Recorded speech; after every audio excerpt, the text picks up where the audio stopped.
Hi everyone, welcome to the Mono Report. I'm your host Mono, and I'm joined by my very special guest Vahn. Today, Vahn, how's it going? Oh, it's going great, man. This is going to be a topic that we are so going to geek out about right now because it's the appropriate time to do it. John, why don't you tell them what it's all about? Alright, so guys, today we're going to do a really special 10th anniversary sort of legacy discussion about The Dark Knight. We've reached the last July, we reached the 10th anniversary for The Dark Knight. It's been 10 years since it came out originally in 2008. Changed superhero landscape as we knew it. It's done a lot for the superhero genre. As much as people might want to bag the whole, oh, Nolan made superhero movies dark or whatever, I think most people out there would agree that The Dark Knight has been such a major influential paradigm shift in how superhero movies could be could influence other films as well as be portrayed and approached, and how we can just, instead of just having all these big fantastical elements which are still really fun in all of our superhero movies, you can also ground it in a genre such as your gritty crime thriller genre that would transcend what would typically be considered a superhero movie. You could easily put this next to any of the Best Picture nominees at the Oscars. Next to any of the art house films that anyone might consider. So today's show is really going to be more of a discussion about the legacy of what The Dark Knight. We're not going to really go too much into story points or anything like that. It's more about, Yeah, 'cause if you haven't seen it at this point, what are you doing? yeah, I mean, I think if you're watching this show, you're into these superhero movies. I think you've seen Christopher Nolan's absolute masterpiece of the superhero genre, The Dark Knight. So really, we're just going to be talking about what the film has done for other films in the superhero genre, and what it's done just for film in general. What it's left everyone with since it first came out, and then obviously go into some of the more, especially some of the more technical aspects of what it's done for the film industry, especially with IMAX and the advancements that it made using IMAX technology. So, and then of course we're going to go into some personal stories about how the Dark Knight has affected us. So, I think I'll pass it over to Vaughn. I mean, this obviously we get a lot of people. There's a lot of hyperbole around the internet where people go, "Okay, well, this movie's the greatest superhero movie of all time," or "This is the greatest superhero movie of all time," and a lot of people, use the Dark Knight, I guess, as kind of one of those pieces in the conversation. So, what is the Dark Knight to you? How do you kind of look at it as, like, I mean, maybe ranked against the other superhero movies, the great superhero movies that we've gotten over the years? What is the legacy? What is the legacy of the Dark Knight to you?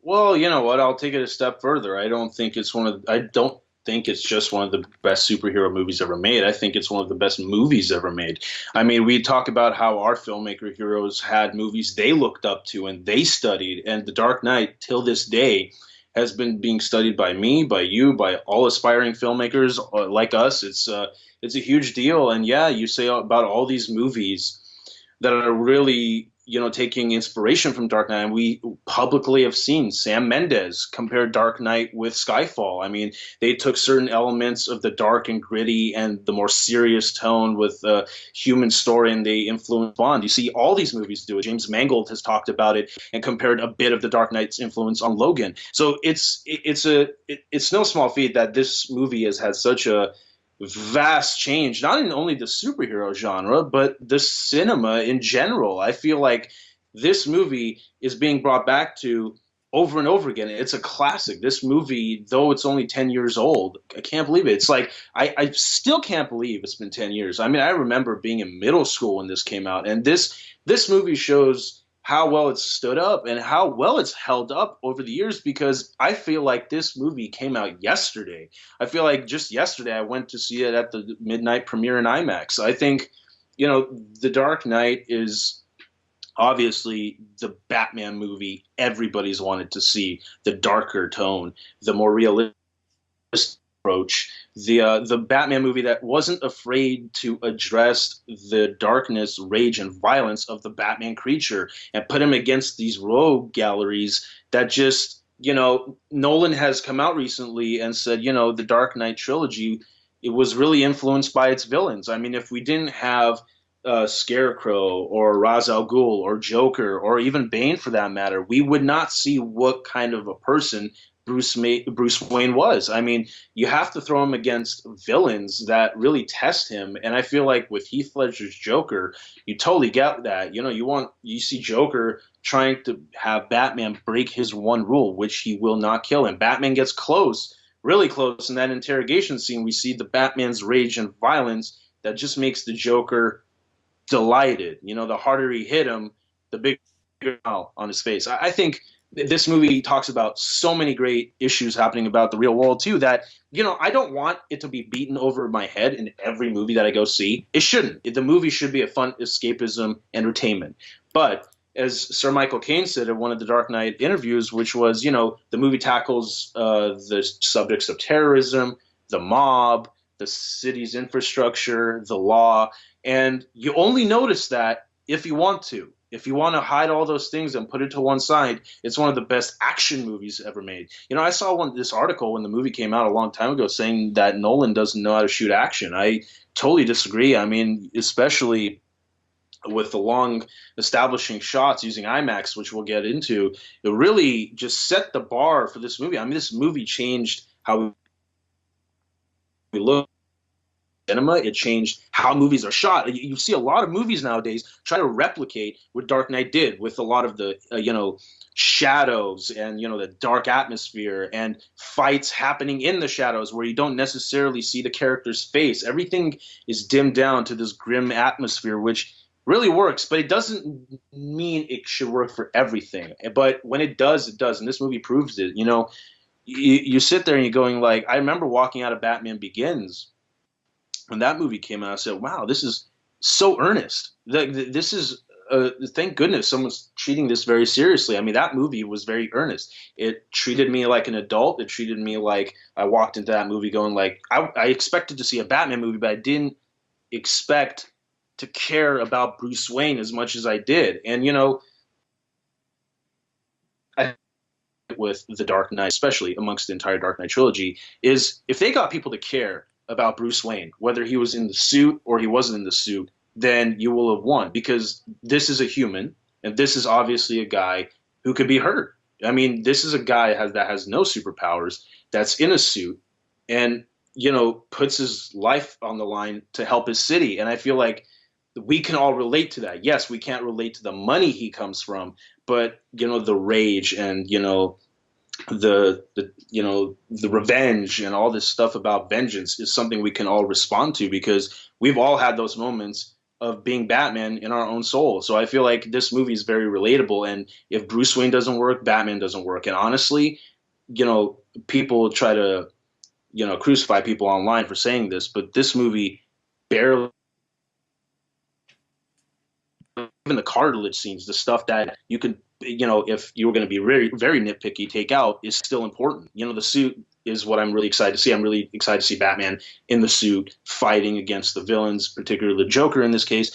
But the movie is so good. The narrative is so well done. The dialogue is amazing. All these actors that play these characters, they're so compelling that the scenes that Batman's not in, I enjoy as much as the scenes that Batman is actually in. This entire movie from start to finish changed everything.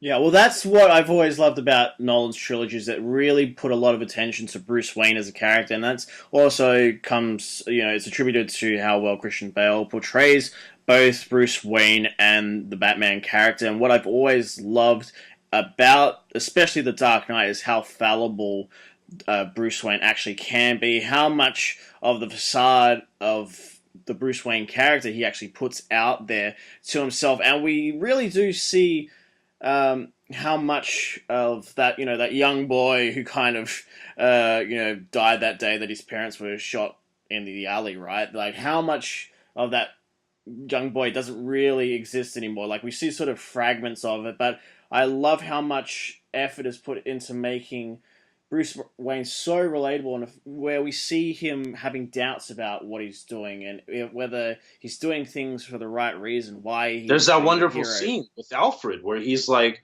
I was, he's like, did I bring this upon like Rachel when she gets blown up by the Joker? There's this moment where Bruce is grieving in the bat suit with while he's holding the mask, and he's like, did I bring this upon her? Like, I was meant. He says like you were meant to inspire good, but things were always going to get worse before they got better. And I like this idea that even Batman can't always save the day. Batman is going to lose, and I feel like with the Joker as such a great antagonist, has always been. Joker's been my favorite villain of all time, not even just comic books and pop culture. I mean, the test that the Joker puts Batman through, like the whole beginning act of this movie is about Bruce wanting to let go of Batman. He sees the White Knight and Harvey Dent, a guy that put away all these criminals, and he did it without wearing a mask. This is a way out. Bruce feels like this is his way out. If Harvey Dent continues to do these heroic acts, Gotham will no longer be Batman, and Bruce can finally settle down, have an actual life that his parents and Alfred wanted him to have. Hopefully, in his mind, settle down with Rachel and have a normal life. But unfortunately, when the Joker ensues, Batman will forever be Batman in that case. Yeah, exactly. That's what I really love, is just how we get that progression from him just being, Batman, because this was the first Batman film that just refused to have that Batman title there. Just went straight for, this is the Dark Knight. This is about Bruce Wayne transitioning into that Dark Knight figure. What that represents for Gotham, how integral he is to Gotham City and its protection, and what he's always going to mean to villains like the Joker whenever they show up. How he's going to be that force, that person there to sort of stand in the way of these big terrorists, because that's what I've always loved about Nolan's films, is how realistically it portrays these villains, where it's just, instead of it being with Heath Ledger's Joker, instead of it just being falling into a big vat of acid and going through all it's a dude that puts makeup. It's a dude who just puts on makeup. He does it himself. Puts that makeup on and the smile and the wickedest grin.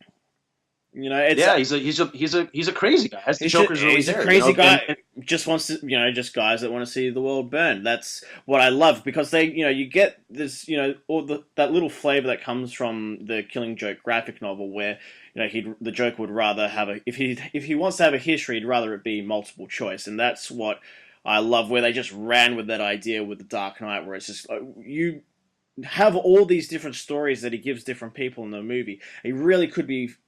Really, any of these stories could be his actual history, but you really don't know whether it actually is true or if it's false. There's no stability to him, and that's all part of having a plan. His whole discussion about all these people who want to have a plan, but he just comes in and he's the wrench that gets thrown into it, and he just creates chaos.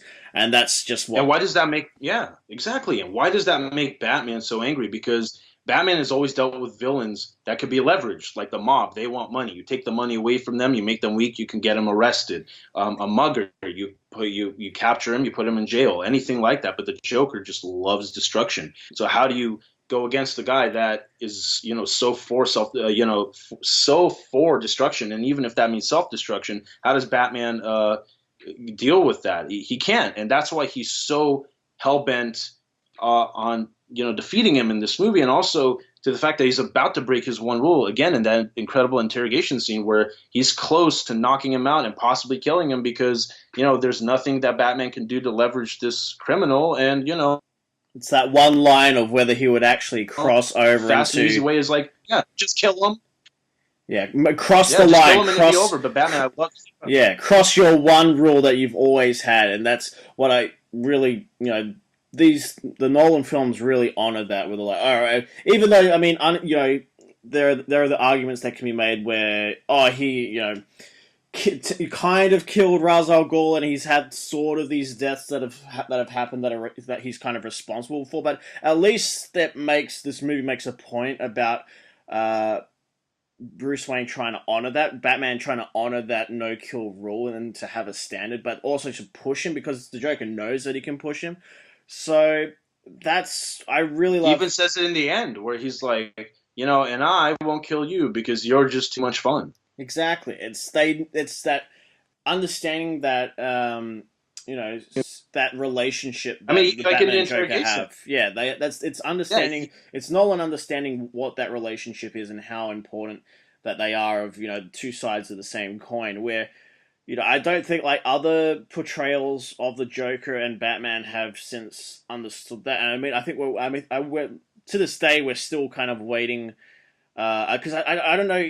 I think someone else can try and replicate at least the relationship that's portrayed here, but do something completely different with it that might be more comic book I accurate. mean, Like who would even dare to try to recreate anything from this movie? You can do it, but you're going to fail miserably it's all because this like was just so original. that's the thing. This is always going to be the ultimate Batman and Joker film and story. I think this is really the ultimate way where you can see because I mean a lot of people like to think that I mean as much as we respect and honor Heath Ledger's portrayal as the Joker, and I still would say that he's the best Joker we've had because of what he does with the character and how much work he put into the character to make him convincing and just absolutely terrifying and menacing.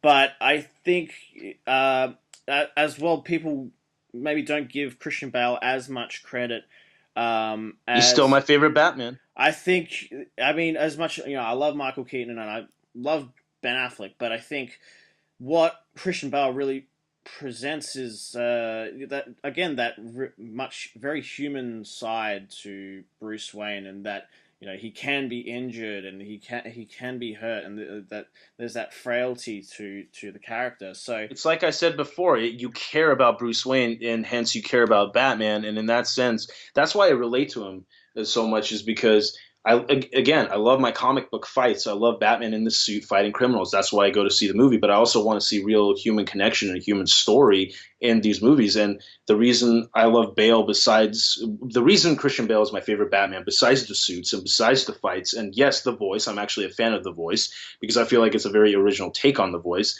Besides his gadgets and besides his Batmobile slash Tumbler, is that I actually care about him. I cared about the Batman character. Hence, besides all the incredible action and incredible, visual storytelling we get from this movie, you care about Batman. I don't want this Batman to get hurt. I want him to succeed, and it's the most relatable. And I feel like this is a Batman I actually care about. Hence, that's why he's my favorite. It's the one I invested in, and the one to this day I still invest in the most. I mean, my freaking editing laptop's photo is Christian Bale as Batman standing on top of a cop car.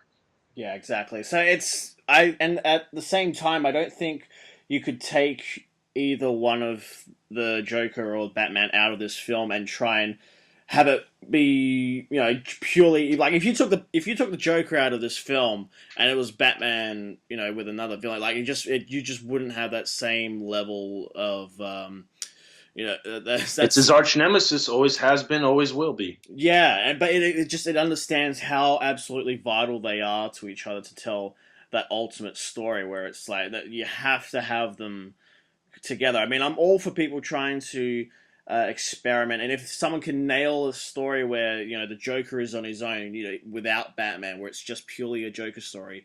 Obviously, we've seen Batman before done quite well without the Joker, but bringing them together, the moment you put those two characters together and you understand their relationship, you won't be able to see it any other way. There's just that intense connection that those two characters have.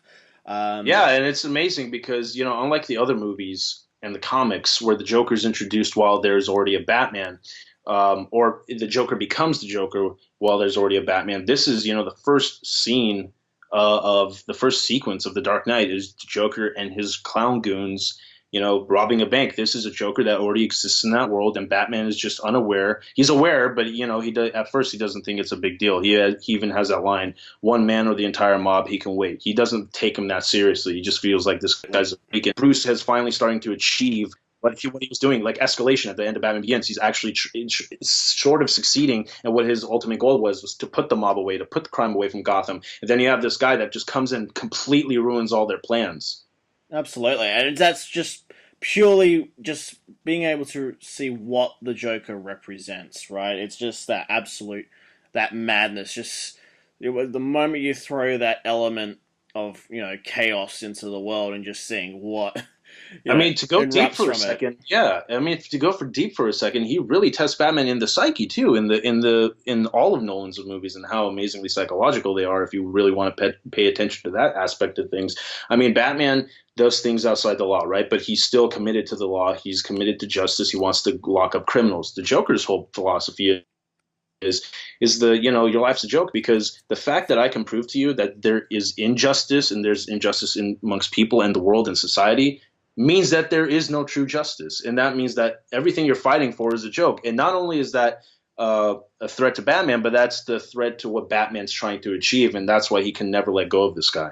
Absolutely. So I mean, I think we really need to owe Nolan such. Just I mean, because I mean, Both of them, the two Nolan brothers, Jonathan Nolan, Chris Nolan, and also David S. Goyer for the story. All those three guys came up with one of the best movies of all time. because I see, there's a lot, there are all these, I've seen people make the argument where they go, look, as much as we love what Nolan did, he's, possibly changed the superhero genre for the worse, which I disagree with. But there are the people that go, oh, maybe superhero movies should never have gone into this darker path where we saw movies like Man of Steel take that. It's just a take, but yeah, it's just a take, and somebody else is going to do something different with it. exactly, and that's what I've always loved, and why I hold the Dark Knight so high is because they were able to take the character of Batman to such a new height that we hadn't seen before. Where even though I love Batman Begins, and the Dark Knight Rises is very much. A lot of people would say is more tied to Batman Begins than the actual Dark Knight film, where the Dark Knight as its own can stand alone as that pure next level crime thriller that could easily and should have contended at the Oscars For Best Picture, absolutely. And you talk about how it fits into all these. We kind of talked before, and that's kind of how I felt walking out of Batman Begins, and especially Dark Knight, was like, I love my Batman. Batman's my favorite superhero of all time.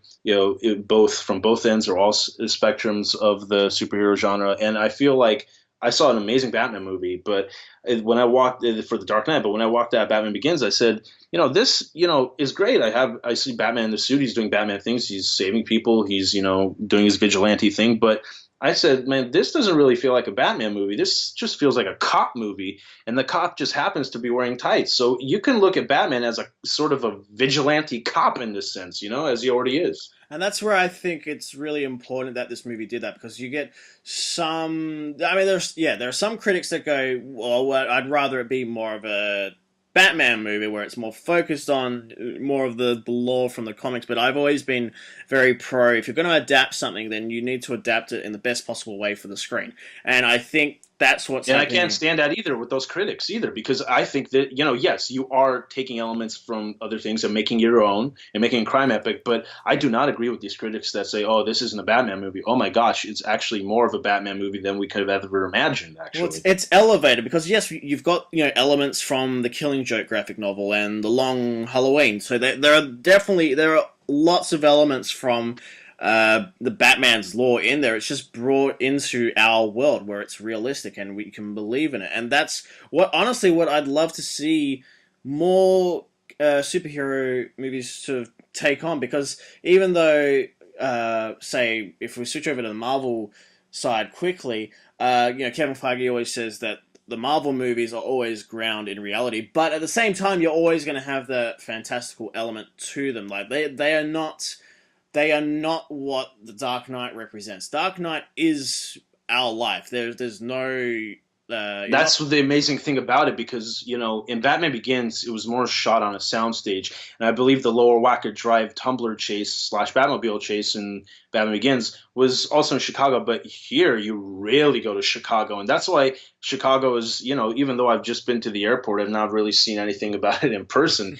It still remains as to one of my favorite all-time American cities, because if I go there, I'm not going to see Chicago. I'm going to see that image of Gotham, and I feel like Nolan does such an incredible job of realizing this world that I guarantee you, if either one of us was walking on the streets of Chicago at nighttime and you heard police sirens going down, you could actually imagine the Batman on the Batpod somewhere far away doing his thing, and you could actually believe it, because Chicago is Gotham. Gotham is Chicago now. So you're literally in that environment. And I tell you, if I was there, I would totally believe that a Batman from the Dark Knight trilogy existed in that world and is doing his thing. That's it. And I mean, it's, no question that the IMAX shots that were captured in Chicago. I mean, Just that opening scene, just with the opening bank scene. I robbery. mean, when the Dark Knight was made, we only had 4 IMAX cameras in the world at the time, right? So that was Yeah, the film cameras. the film cameras. So at the time, that was something completely unprecedented. We hadn't seen anyone really use IMAX cameras in that way, and Nolan, Nolan destroyed one of them, but all for the sake of delivering one of the best looking, or if not the best looking superhero film ever put to screen, because we actually get the richness and the texture that only an IMAX camera can provide. Oh, definitely. And if you think about IMAX, IMAX is generally a bunch of penguins going across Antarctica and you capturing that as a long still shot. But here he doesn't use it that differently. Every time, yes, there are amazing action sequences with the Joker and the Tumbler and Dent in the van and that amazing IMAX sequence with the chase with the armored vehicle. But a lot of the IMAX shots in The Dark Knight are used just like a documentary. You sit there and you take it all in. Like the opening shot, I mean, you have the logos, which are in 35 mil, and then you jump to that full IMAX shot of the city as you're pushing in towards the building where the Joker's goons are going to slide towards the bank. So that's like if you see it on an IMAX screen, on a real 70 millimeter IMAX film screen, you can look around, you can see the monorail on the bottom, you can see all these different buildings that not even the IMAX home video can give you, really. No, exactly, and it's. I mean, trying to get a home release of a film that had IMAX shots in it to include the actual IMAX scenes in them now is becoming kind of rarer and rarer. So, but I'm glad going into the legacy of The Dark Knight is also how much it influenced other films to include IMAX and really dive into. You can actually do more with these cameras than people might have previously thought. And now they've reworked them, now that they're not as heavy anymore. So you can actually, Nolan also, again, invented on Interstellar. They started doing Steadicam work on Dark Knight Rises, but they really perfected a Steadicam work because everybody said you can never Steadicam an IMAX camera. It's too big. Well, everything was beefed up and changed, and now it's quite possible to Steadicam an IMAX shot, and it looks beautiful. It looks like just the 35 mil, just bigger. And you're seeing more and more movies do that now. Which is great. I mean, we've just seen it with Mission Impossible. I mean, granted that was the the digital cameras they were using. But then you saw Brad Bird use it on the Burj Khalifa sequence when Tom Cruise climbs the tallest building in the world. That movie used 30 minutes of IMAX, which is a little less than The Dark Knight used, but that was the second non-Nolan movie to really have an influence of IMAX. Absolutely. So that's just going into how much this movie has kind of changed, because again, it wasn't just the IMAX shots, it's also the score as well, for how much Hans Zimmer and James Newton Howard's score kind of reshaped what your superhero scores could be as well. Oh, definitely. I mean, we saw that. I mean, we're still getting that influence now with superhero movies today. So from all the technical aspects of the film, just inklings of them have just been carried over into right now into 2018. It still boggles my mind, because it just back then we were thinking, oh, okay, well, Batman Begins, it was a success. It did enough to warrant the Dark Knight. But it just felt like your generic Batman movie, even though it was deeper and it had great character moments. It still felt like a more fanciful Batman movie, and then this one took it to new heights, and people were like, oh my gosh, I'm actually in now because you're treating me like a serious audience member. That's right. I mean, we were very close to having two different Batman portrayed on screen around the same time. So when it was just how much because as soon as this came out, because Warner Brothers did not really realize what they had on their hands with this. They're like, okay, yeah, we can have a Justice League movie that has no connection to this at all at the same time. But no. Soon as that Justice League movie didn't happen, they saw how well The Dark Knight did. Like, okay, no, we have to completely be behind Nolan on this because his And it was vision. really never unheard of either to hire an indie filmmaker on a. I mean, look, you're seeing it more and more now, which is fantastic. We both are in this industry, and we're both hoping to get put on major pictures from our indie background. It's very unheard of to have somebody that had done very successful movies, but on the low budget side of things, and to give them arguably the biggest and most popular superhero franchise of all time, excluding Spider-Man and Superman. Batman was back at that point. So, the previous Batmans didn't do so well, and it really got people having a bad taste of Batman in their mouth. And then when they brought Nolan in, they said, "Hold on a second, the guy that made Followings doing Batman, that's interesting. I want to see that because." Again, it was very unheard of to hire an indie filmmaker on such a big, well-known property like this, but they hired him because he had a specific take and he took what he did best in his independent flicks and just put it here on a big budget scale. I mean, you look at Dark Knight and you look at Memento and then you look at Following, even Insomnia. It's not that different. It's all the Nolan style. He just had more money and the bigger toys to play with. Absolutely, because it's changed how we look at directors coming in and having completely different takes, and who might have a completely different background. They might not be as well versed in comic book knowledge and that sort of thing, because everyone now wants everything to be as faithful as it possibly can, which I don't. As I mentioned before, I don't necessarily agree with.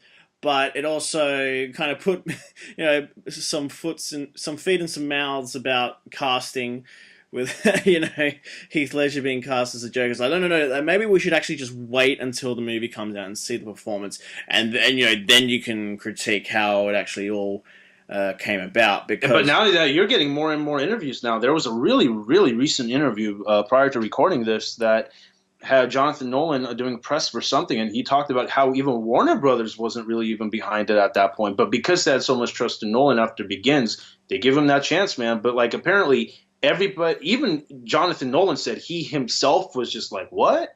And Chris Nolan was the one that was the only guy behind it, and look at it paid off. Absolutely. So we've had casting decisions influencing. You know what? You can actually take that off chance, right? Where we've seen it now. I mean, we've seen it with Ben Affleck. When Ben Affleck was first announced as the new Batman, and then completely changed everyone's minds the moment he was stepped on screen. So I'm glad that kind of influenced other directors to go, okay, think outside of the box maybe when you're casting these larger than life, mythological almost type characters. Even though half the internet might complain and get into a hissy fit over who's playing it, was like, stick with your guns. Don't be influenced by what maybe the studio wants or what other people online are telling you. Be confident in your casting choices and decisions with tone and everything like that. Don't be so quick to fall to what everyone else wants you to make.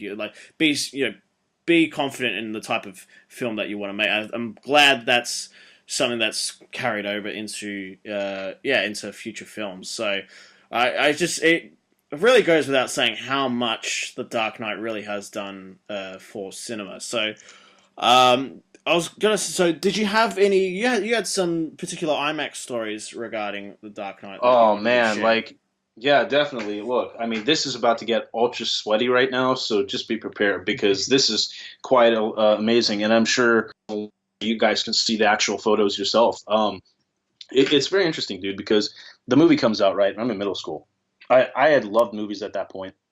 I didn't know that that's what I really wanted to do, at that point. But I knew I loved movies, and I knew that I was going into a Batman film that I would probably really enjoy, and I didn't know how much I was going to love. And I've been going to this, I won't name drop where it is, but I've been going to this real IMAX 70mm film screen for all my life. In fact, the first ever movie I saw there was Fantasia 2000 as a kid. So you imagine you walk into this 70mm IMAX screen, stretches 8 stories tall. You're like a very short kid. That has an influence on you. So I see this movie, and I'm like, wow, I've never been to a theater like this, right? And I've never seen a movie that has inspired me so much. And, during middle school, I had inklings that I wanted to do this as a living, but I didn't know what position I wanted to get into. It was only later in, early high school that I realized that editing is what I love doing, because I edited back in middle school, but I did it for fun. I didn't know that was actually a job that I could enjoy doing. So basically, what happens is I see the movie, I come out of there, and my whole life has changed because the movie is a movie I've been obsessed with since it came out until now, and it really opened my eyes to IMAX. I mean, as you know, Mono, like if you know me in IMAX, like I'm a huge advocate of it. I'm a huge supporter of 70 mil IMAX film. I'm a huge supporter of preserving celluloid, and Nolan did that to me. I mean, he had that influence that unfortunately a lot of even aspiring filmmakers like me nowadays don't even care about. I mean, it's a very, very artful medium, and I feel like when I walked out of that first Dark Knight experience in IMAX and seeing those shifting aspect ratios to the point where it made me feel like I was in the movie with like the Hong Kong jump and the bank heist sequence and the convoy chase with the Lamborghini and the armored car chase and the final Pruitt building fight with the final epilogue. It was a new form of filmmaking that I'd never seen before presented in a real way because again it was the first Hollywood feature to encompass those the IMAX camera and the IMAX format. Yes, other movies had been released on IMAX film before, but they were always 35 transferred and converted into IMAX film. But now you finally have the real true aspect ratio on that screen and the true version you're supposed to have an IMAX movie in. And I walk out, I'm fascinated about what this was, so I researched all about it, and I learned all I can about IMAX and celluloid and all that good jazz. You start to get your knowledge about it, and I was crazy about it. And after I started to have a great relationship with the IMAX theater I go to. I've been making friends with all the managers. I actually consult there as of late. I've been consulting there for a long time. Whenever they bring an IMAX presentation in, and I don't know when this was, but I think it was after middle school. But it was still I was obsessed with the movie, still am to this day, and I always had dreamed like, oh my gosh, once I understood what IMAX celluloid film was and how valuable it is and what it actually is, I started to take real appreciation for it. And once I did, I was like, oh my God, I started dreaming. I said, man, wouldn't it be great to own a piece of Dark Knight on there? Because not only was it the first movie that really got me into making movies, and it's the first, not only is it the movie that made Batman my hero, but also it's the film format that really made me who I am. I mean, to this day, I drive people crazy about IMAX. I still do. And I try to inform people and teach them about it as much as I can. And one of these days, what happened was one of my manager friends like, hey, look, I mean, you've been collecting IMAX film from us for a long time. Why don't you go up there and see if there's anything else you'd like? There's probably nothing because you've taken a lot of it. At that point, I had taken a lot of it at that point. But he's like, there's still some on the plates. And if those of you who don't know what the plates are on the IMAX film projector or any film projector on that moment, it's the with the film on rolled up on it. And he said, okay, most of that are going to be blank, so don't even get your hopes up if you find anything. So I'm sitting there and I'm unwinding this thing, and blank usually means it's full of black, there's nothing on it. And he's like, if it's all blanks, just snip it and throw it in the trash. So I was doing that. So for a half hour I'm sitting there and I'm literally going through this. I'm like, this is a lost cause, there's nothing in there. I get to the end of whatever it appears to be, a movie, a trailer, I don't know what. I get to the end of it, and it's the rating, with the blue screen instead of the green, because they have the blue logoed rating at the end of every movie.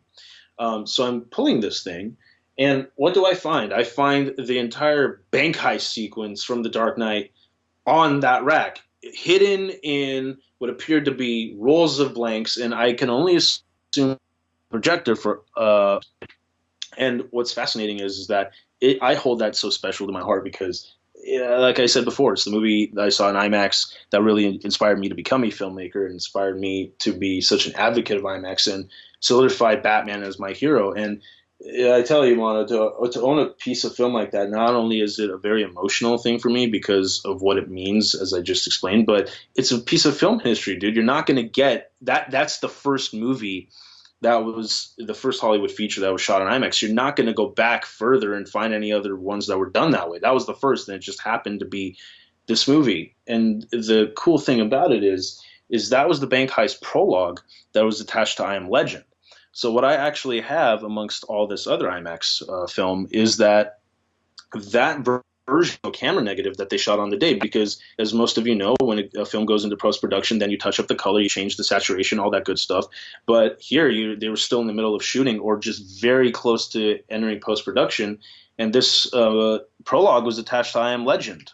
You can see what the prologue is like from I Am Legend. It's on YouTube and all over the place now, but it's a fascinating piece of film, and I'm just so happy to have that. And Mono's going to post the link to the photos below, because I want everybody to see this. I've been sharing it all over online. I want everybody to experience this. I mean, yes, it's mine and I hold it very true, but I want everybody that is interested in this to look at it. I mean, you've seen it in person. I've brought it and I've shown it to you. I mean, it's a beautiful piece of history, isn't it? They're really quite spectacular shots. So you guys, when you get to see them, yeah, you're going to be quite blown away. They're really gorgeous, rich shots, just straight from a really beautifully shot film by Wally Pisfer.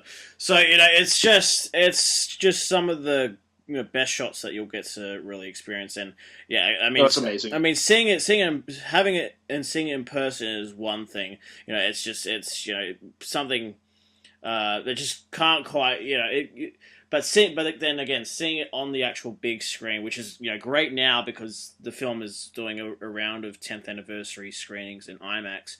So if you do get the chance to go and see it in IMAX, now is your chance to see it on that big screen. I'm going the opening Friday with my girlfriend Chelsea. We're going, and it's going to be amazing. And I think I want to go a second time, because how are you not going to experience that? Because I don't know, until maybe another 10 years they won't show it on that screen again. So I'm so excited. Shout out to Chelsea for going with me. That's going to be fantastic. We're also going to put that in the description box below, so you can grab your tickets as fast as you can before they sell out on you.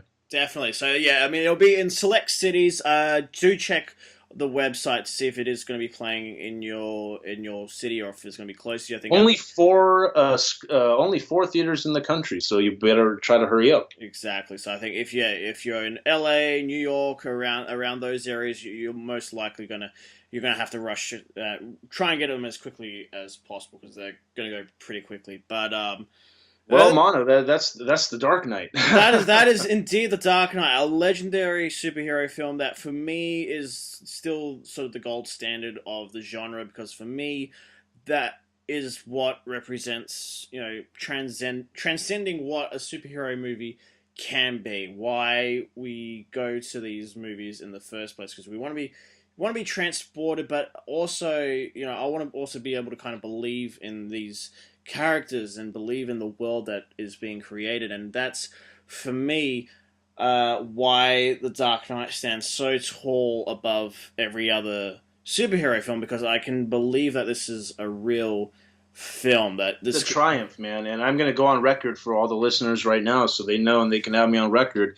It's the best superhero movie of all time for me. I'm biased, but I'll say my opinion, and I've never changed it at this point. I mean, there's so many other great ones that I enjoy, like Logan and Winter Soldier, Civil War, all that great stuff. But Dark Knight's my favorite superhero movie of all time. It's my favorite movie of all time, and Christian Bale is my favorite Batman. There you go. It's on record. It's on record, guys. It's official. Yeah, I've always felt that if, a lot of people try and have the conversation of what superhero movie should be nominated for a Best Picture, and I go, well, The Dark Knight is your example. If you're going to have your film try and transcend and be more than just a superhero film, then it deserves to be nominated for a Best Picture and considered in that sense.